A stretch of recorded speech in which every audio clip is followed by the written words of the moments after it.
Happy December, everyone! In the spirit of this season, this month we are covering the truest gospel from a galaxy far, far away. Thanks to Rogue One coming out December 16th, it's Canon Star Wars month. And what better way to celebrate the canon than by covering the best canon ongoing comic right now that wasn't ongoing. So massive spoilers for the 2015 Darth Vader comic incoming. You've been warned.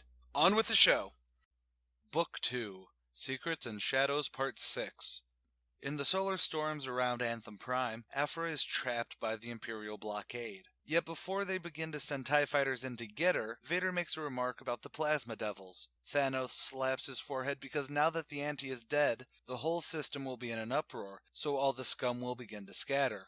And they both agree that it is best to go for the Plasma Devils over a common thief. So they turn their whole attention to the Plasma Devils. Vader goes down to their base, and apparently the Plasma Devils aren't some criminal ring, but a rebel squadron. Vader gets an ultimately badass scene where he throws his lightsaber to stop a Y-Wing from taking off with a badass one-liner, "There is no escape." Shortly thereafter, he comes back to the Annihilator. Again, I think that's where we are when we're with General Tag, and lays down the helmets of the Plasma Devils. Morit is pissed because it was not Vader's mission, but Thanos actually is the one who counters that they can thank Vader and himself later, and now their day is free to decapitate more useful leads. Oh, shots fired! Tag may not like the fact that they let the thief get away, but it was a good choice all in all, so they're all dismissed.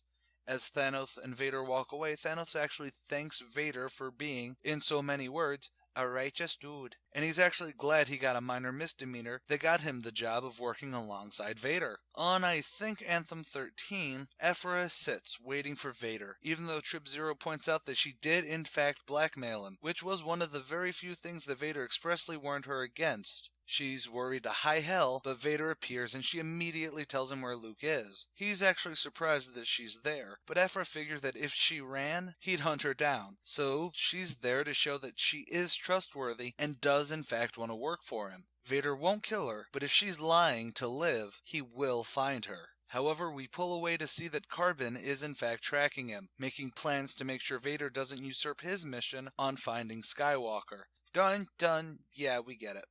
So that's a wrap for the Secrets and Shadows storyline, and like everything else, I really enjoyed it, but was it too clean of an ending? I mean, Thanos has a lot of deductive reasoning, so I guess we could see that maybe he's actually playing alongside Vader, perhaps wondering why Vader would want the money and all that, but the ending bit with them works to hopefully bring Thanos back to the next storyline. As for Aphra, the artwork when she's on the moon waiting for Vader is what really ramped the emotions here. While she says what she's kind of been saying this entire time, that she wants to work with Vader, the art from Larroca and Delgado really paint the worried turmoil as she waits and the quiet desperation as she talks to Vader. It's really just, mwah, so good.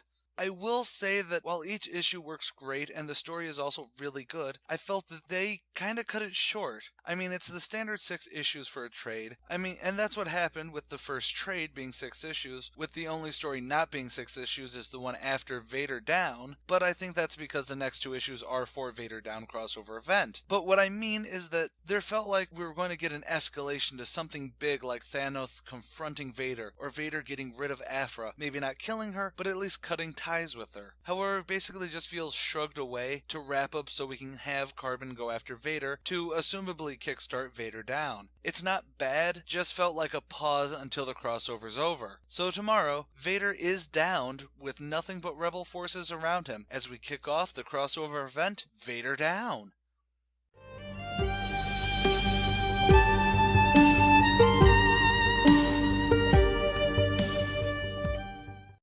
Thanks for watching. If you like this video, like, share, and subscribe. As always, if you agree or disagree with me, or just want to add your own comments, theories, or criticisms, leave a comment below. Don't forget to check out my other channels, ComicSins and The Archivist, links on screen.